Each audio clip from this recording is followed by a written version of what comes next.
இந்த உலகத்திலே வாழக்கூடிய மனிதனை பொறுத்தவரையில் அவனிடத்தில் நிறைய பலவீனங்கள் இருக்கின்றன.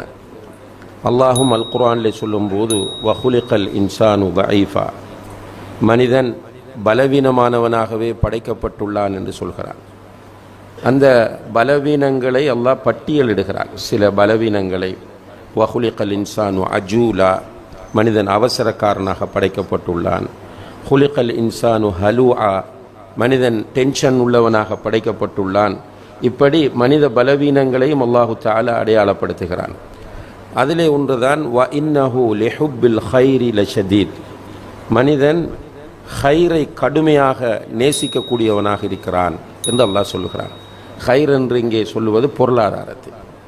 மனிதன் பொருளாதாரத்தை அதிகமாக விரும்பக்கூடியவனாக நேசிக்கக்கூடியவனாக இருக்கிறான். இது மனித பலவீனங்களில் ஒன்றாகும். ரசூலுல்லாஹி அலைஹி வஸல்லம் அவர்கள் சொல்கிறார்கள், அல்லாஹ் சொல்வதாக, யகூலு இப்னு ஆதம் மாலி மாலி, ஆதமுடைய மகன் என்னுடைய பொருளாதாரம் என்னுடைய சொத்து என்று சொல்லுகிறான். அவனுடைய வாயில் எப்போ பார்த்தாலும் என்னுடைய பொருளாதாரம் என்னுடைய சொத்து என்னுடைய அது இது என்றுதான் அவன் சொல்லிக் கொண்டிருப்பான் என்று நபிகள் நாயகம் ஸல்லல்லாஹு அலைஹி வஸல்லம் அவர்கள் சொல்கிறார்கள். அதே போல லவ் கான லிப்னி ஆதம் வாதிம் மின் தஹப், ஆதமுடைய மகனுக்கு ஒரு ஓடை நிறைய தங்கம் இருந்து, ஒரு ஓடை நிறைய அல்லாஹ் தங்கத்தை கொடுத்திருக்கிறான். அல்ஹம்துலில்லாஹ், போதும் என்று அவன் நிற்க மாட்டான். லப்தகா இலா சானி, இரண்டாவது ஒன்றுக்கு ஆசைப்படுவான்.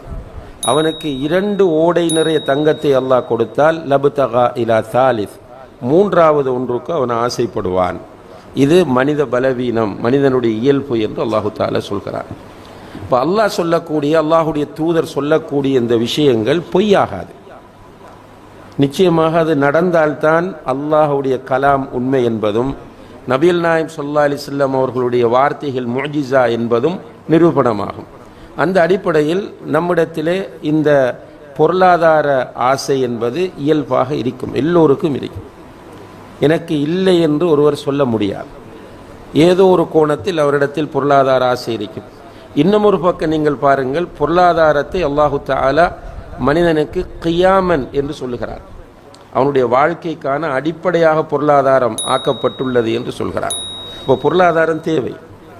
ஜும்மா தொழுகையை பற்றி அல்லாஹ் சொல்லும்போது, விசுவாசிகளே, இதா நூதிய லிஸ்ஸலாத்தி மின் யௌமில் ஜும்ஆ ஃபஸ்ஸஉ இலா திக்ரில்லாஹி வதருல் பை, வெள்ளிக்கிழமை ஜும்மாவுக்கு அழைப்பு விடுக்கப்பட்டு விட்டால் நீங்கள் உங்களுடைய வியாபாரங்களை எல்லாம் விட்டுவிட்டு உடனடியாக அல்லாஹ்வை திக்ரு செய்வதற்காக மஸ்ஜிதுக்கு நீங்கள் விரைந்து வாருங்கள்.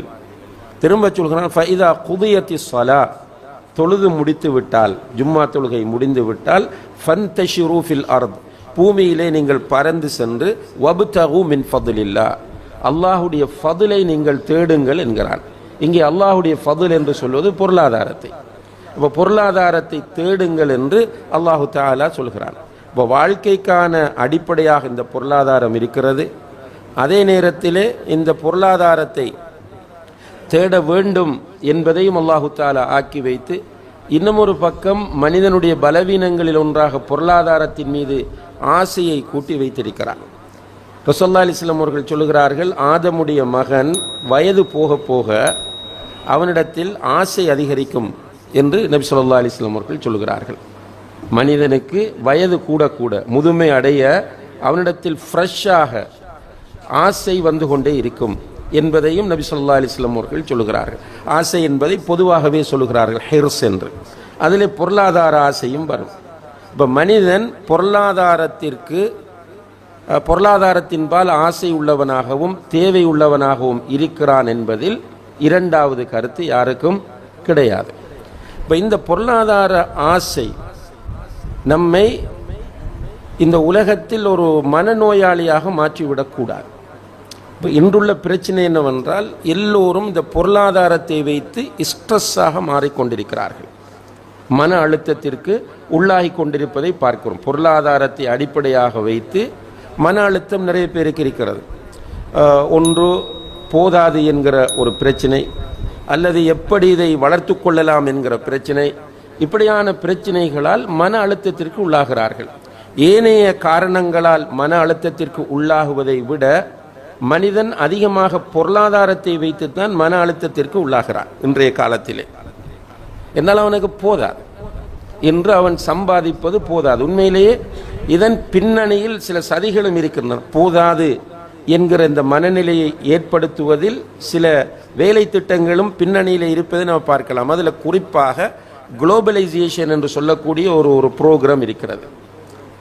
அதாவது பூகோளமயமாக்கல், உலகமயமாக்கல் என்று சொல்லுகிற இந்த சிந்தனை. இதிலே இரண்டு சைடுகள். ஒன்று, உலகத்திற்கு தேவையான நல்ல சைடு இருக்கிறது. இந்த குளோபலைசேஷன் என்கிற பூகோளமயமாக்கலை நீங்கள் எடுத்து பார்த்தால் இதனால் நிறைய நல்ல அபிவிருத்திகளும் மாற்றங்களும் ஏற்பட்டிருக்கின்றன. அதே நேரத்தில் இதன் உள்ளே இருக்கிற இன்னும் ஒரு தத்துவம் என்னவென்று கேட்டால், ஒரு சதி என்று சொல்லலாம். அதை மனிதனிடத்திலே ஆசையை கூட்டுவது, நுகர்வு கலாச்சாரத்தை தூண்டிவிடுவது. இப்போ அவர்களுடைய நோக்கங்களில் பிரதானமானது என்னென்றால், பொருளாதார ரீதியில் அரசாங்கங்களிடத்தில் பணத்தை குறைத்து அரசாங்கங்கள் திவாலாக வேண்டும், அதாவது பேங்க்ரப்ட் ஆகும், தனியார் நிறுவனங்கள் வளர்ச்சி அடையும். இப்படியான ஒரு சிந்தனை இந்த குளோபலைசேஷனுக்கு பின்னால் இருக்கிறது. இப்போ இந்த அடிப்படையில் குளோபலைசேஷன் என்ன செய்திருக்கிறது என்று கேட்டால், தனியார் நிறுவனங்களை வளர்த்து உற்பத்திகளை அதிகரித்திருக்கிறது. இப்போ உற்பத்திகள் அதிகரிக்கும் போது நுகர வேண்டும் என்ற ஆசை, அதை பயன்படுத்த வேண்டும் என்கிற ஆசை ஆட்டோமேட்டிக்காக வரும். உண்மையிலே அன்புள்ள சகோதரர்களை நீங்கள் பாருங்கள், இப்போ கொஞ்ச காலத்திற்கு முதல் இந்த ஐடி அதுபோல் இந்த குளோபலைசேஷன் என்கிற சிந்தனை எல்லாம் வருவதற்கு முதல் நம்முடைய லைஃப் ஸ்டைலை கொஞ்சம் யோசிச்சு பாருங்கள். நாம் ஒரு 25-30 வருடங்களுக்கு முன்னால் போனால் நம்முடைய வாழ்க்கை முறை என்பது மிக வித்தியாசமாகத்தான் இருந்தது. மிக வித்தியாசம் என்றால், வெளிநாட்டு தொடர்புகள் மிக குறைவு. நம்முடைய வாழ்க்கை முறை முழுக்க கிராமிய வாழ்க்கை முறையாக இருந்தது. ஒரு 40-45 வருடங்களுக்கு முன்னால் ரேடியோ மட்டும்தான் இருந்தது. அந்த ரேடியோவும் என்ன, பெட்டில் பாடக்கூடிய ரேடியோ. எல்லோருடைய வீட்டிலும் பெரும்பாலும் ரேடியோ இருக்காது, ஒரு சிலருடைய வீட்டில் தான் ரேடியோ இருக்கும். இந்தியாவிலும் கூட சொல்லுவார்கள், தமிழ்நாட்டிலே சொல்லுவார்கள், அவர்களும் கிட்டத்தட்ட நம்முடைய சேம் ஸ்டைலில் தான் இருந்திருக்கிறார்கள். அவர்களுடைய வீடுகளில் இருந்த முறை மண்ணெண்ணெய் விளக்கு, அதுபோல் ஓலையால் வேயப்பட்ட கூரைகள், வேலிகள், இந்த ஒரு அமைப்பில் தான் நம்ம வாழ்ந்து கொண்டிருந்தோம். ஒரு வீட்டில் ஒரு சைக்கிள் தான் இருக்கும். அந்த சைக்கிள் எடுத்து தான் எல்லாரும் பயன்படுத்த வேண்டிய தேவை வரும். நடந்து நீண்ட தூரங்கள் நடந்து போக வேண்டிய நிலை இருந்தது. மாட்டி வண்டி எல்லாம் பெரிய வாகனங்களாக இருந்தது. இதெல்லாம் நாம் 400 வருடங்கள் 500 வருடங்களுக்கு முன்னால் உள்ள கதை அல்ல. இது ஒரு 40 வருடங்களுக்கு முன்னால் போய் பார்த்தால் நம்முடைய வாழ்க்கை முறை இதுவாகத்தான் இருந்தது. வீட்டில் ஸ்பெஷலாக சாப்பிடுவதாக இருந்தால் நாட்டுக்கோழியோ அல்லது இறைச்சியோ சாப்பிடுவதாக இருந்தால் பெரும்பாலான வீடுகளில் வெள்ளிக்கிழமையில் தான் அது சாத்தியப்படும். மற்ற காரங்களில் நான் அறிந்திருக்கும் குருணல் என்கிற ஒரு சாப்பாடு இருந்தது. அரிசியிலையும் வரக்கூடிய கடைசி நிலையில் உள்ளது தான் குருணல் சாப்பாடு. நம்முடைய வேலிகளிலே முளைத்து வரக்கூடிய முருங்கை இலக்கறி, சுண்டல் கறி என்கிற நிலையில் வாழ்ந்து கொண்டிருந்த ஒரு ஸ்ட்ரெஸ் இல்லை, ஒரு பிரச்சனை இல்லை. சின்ன வருமானம், ஒரு ஆசிரியருடைய சம்பளத்தை அந்த நேரம் கேட்டிங்கன்றால் 1000-1500 ரூபாய் இந்த அளவு தான் இருக்கும். சின்ன கடைகள் இருக்கும். ஊருக்குள்ள ஒரு தேத்தனை கடை தான், ஒரு டீ கடை தான் இருக்கும். இப்படியான ஒரு காலத்திலிருந்து திடீரென நாம் இப்போ பாருங்கள், இந்த 40 வருடங்களுக்கு முன்னால் நான் சொல்லக்கூடிய இந்த செய்தி திடீரென மாறி இன்று நம்முடைய ஏரியாவை எடுங்க. நம்ம இந்த கிராம ஸ்டைலில் வாழ்ந்து கொண்டிருந்த நம்முடைய ஏரியாக்களில் இன்று ஒவ்வொரு ஊரிலும் பல ரெஸ்டாரண்ட்ஸ் வந்து விட்டது. ஃபாஸ்ட் ஃபுட் என்பது நம்முடைய பிள்ளைகளுக்கு சாதாரணமான உணவாக மாறி இருக்கிற ஒரு காலத்திலே வாழ்ந்து கொண்டிருக்கிறோம். இப்போ பெரும்பாலான வீடுகளுக்கு ஏசி வந்து விட்டது. எல்லோருக்கும் மோட்டார் பைக் இருக்கிறது. எல்லோரிடமும் கார் வாங்க வேண்டும் என்கிற சிந்தனை கூட. இப்போ எல்லோருடைய கையிலும் ஃபோன் இருக்கிறது, ஸ்மார்ட் ஃபோன். அது சிலர் ஆப்பிள் ஃபோன், ஐஃபோன் வைத்திருப்பார்கள், சிலர் ஆண்ட்ராய்ட் ஃபோனுகள் வைத்திருப்பார்கள். ஆனால் ஃபோன் இருக்கிறது. ஒவ்வொருவருடைய வருமானத்தையும் விட பெறுமதியான ஃபோன்கள் வீட்டில் இருக்கின்றன. வீட்டில் உள்ள அவ்வளோ பேருக்கும் ஃபோன் இருக்கிறது. இப்போ இந்த குளோபலைசேஷன் இன்னும் ஒரு வேலையை செய்து விட்டது என்னென்று கேட்டால், அன்புள்ள சகோதரர்களே, நுகர்வதை இலகுவாக்கி விட்டது. எப்படி இலகுவாக்கி இருக்கிறதுனால், இப்போது நம்முடைய சந்தையில் நீங்கள் போனால் ஒரு பொருளை காசு கொடுத்து வாங்குகிற போது உங்களுக்கு டிஸ்கவுண்ட் கிடையாது. காசு கொடுத்து வாங்கினால் டிஸ்கவுண்ட் கிடையாது. அந்த பொருளுடைய பெறுமதியை கொடுத்து வாங்கிட்டு வரணும். நீ அதே பொருளை நீங்கள் கிரெடிட் கார்டு கொடுத்து வாங்கினால் உங்களுக்கு டிஸ்கவுண்ட் இருக்கிறது. பெரும்பாலும் நீங்கள் இதை அவதானிக்கலாம். இன்னும் இது வளர்ந்து கொண்டு வருகிறது. அப்போ கிரெடிட் கார்டு என்பது என்ன? கடன். கடனுக்கு வாங்கினால் அதுவும் வட்டியோடு சேர்ந்த கடன். கிரெடிட் கார்டில் ஃபர்ஸ்ட்டுக்கு நம்ம சைன் பண்ணிடுறோம், நான் டியூ அந்த டைமுக்கு கட்ட தவறினால் நான் வட்டி செலுத்துவேன் என்ற அக்ரிமெண்டோடு தான் கிரெடிட் கார்டு எடுக்கிறோம். அப்போ வட்டிக்குள்ளே நம்மளை தள்ளுகிறார்கள், ரெண்டாவது கடனுக்குள்ளே தள்ளுகிறார்கள். இப்போ ஒரு பக்கம் நுகர்வு கலாச்சாரம் கடுமையாக மேலோங்கி இருக்கிறது, இன்னும் ஒரு பக்கம் பொருட்களை நுகர்வது என்பது இலகுபடுத்தப்பட்டிருக்கிறது. இப்போ அடுத்த ஒரு ஸ்டெப் வந்துட்டோம், எல்லாரும் வந்துட்டோம். என்னது? Online purchasing. சிம்பிளாக வீட்டில் இருந்து பர்ச்சேஸ் பண்ண இவ்வளவு லேசாக்குறாங்கன்னு பாருங்க. வீட்டில் இருந்து கொண்டு பொருட்களை கொள்முதல் செய்வது இப்போ முழுதுமே இலகுபடுத்தப்படும் போது நமக்கு என்ன தேவை? நிறைய காசு தேவை. இப்போ காசு எடுக்கிறதுக்கு என்ன வழி? அடுத்தது ரசூலுல்லாஹி அலைஹி வஸல்லம் அவர்கள் சொன்னார்கள், யஅதி அலன்னாஸி ஸமான் லா யுபாலில் மர்உ மின் ஐன அഖதல் மால் அமின் ஹலால் அமின் ஹராம். புகாரியில் வரக்கூடிய ஹதீஸ். ஒரு காலம் வரும், அந்த காலத்தில் மனிதனுடைய சிந்தனை பொருளாதாரம் என்பதாக மாறும். இது ஹலாலாக வருகிறதா ஹராமாக வருகிறதா என்பதை அவன் பொருட்படுத்த மாட்டான். அவனுக்கு தேவை பணம் வேண்டும்.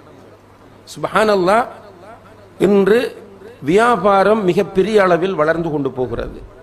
இந்த வியாபாரங்களுக்குள் நீங்கள் போய் பார்த்தால் இஸ்லாமிய வியாபார முறை என்கிற அந்த கன்செப்ட் பெரிய அளவில் கவனத்தில் எடுக்கப்படுவதில்லை. வெளியில நம்ம அந்த வியாபாரத்திற்குள்ள நுழையாமல் இருக்கும் வரைக்கும் இஸ்லாமிய வியாபாரம் பற்றி பேசுவோம். வியாபாரத்திற்குள் நுழையாமல் இருக்கிற வரைக்கும் இஸ்லாமிய வியாபாரத்தை பற்றி பேசுவோம். மற்றவர்கள் செய்கிற வியாபாரங்கள் இஸ்லாமிய முறைக்கு மாற்றமானது என்று விமர்சனம் செய்வோம். ஆனால் நாம் அந்த வியாபாரத்திற்குள் போய் நுழைந்து விட்டோமாக இருந்தால் அங்கே இஸ்லாமிய அந்த எத்திக்ஸ்களை, வியாபார முறைகளை பேணுவது என்பது நமக்கு சிரமமாகிறது. கடன் கூடுகிறது. கடன் கூடினால் அந்த கடனை சமாளிப்பதற்காக பார்ட்னர்களை, பங்குதாரர்களை சேர்ப்பது, அவர்களுக்கு லாபத்தில் பங்கு தருகிறேன் என்று சொல்லி மாதாந்தம் ஒரு ஃபிக்ஸ்ட் அமௌண்டை கொடுப்பது. இப்போ பிஸ்னஸ் பார்ட்னர்ஷிப் கூடும். ஷேரிங் இஸ்லாத்தில் இருக்கிறது. பைஉல் முஷாரகா என்று சொல்லக்கூடிய அல்லது முதாரபா என்று சொல்கிற பல முறைகள் இஸ்லாத்தில் இருக்கின்றன. ஆனால் இங்கே இஸ்லாமிய முறையில் நடக்கிறதா என்றால் ஒவ்வொருவருக்கும் மனச்சாட்சி இருக்கிறது. மனச்சாட்சி அடிப்படையில் கடையில் உள்ள வியாபார வருமானங்களை கணக்கு பார்த்து இவர்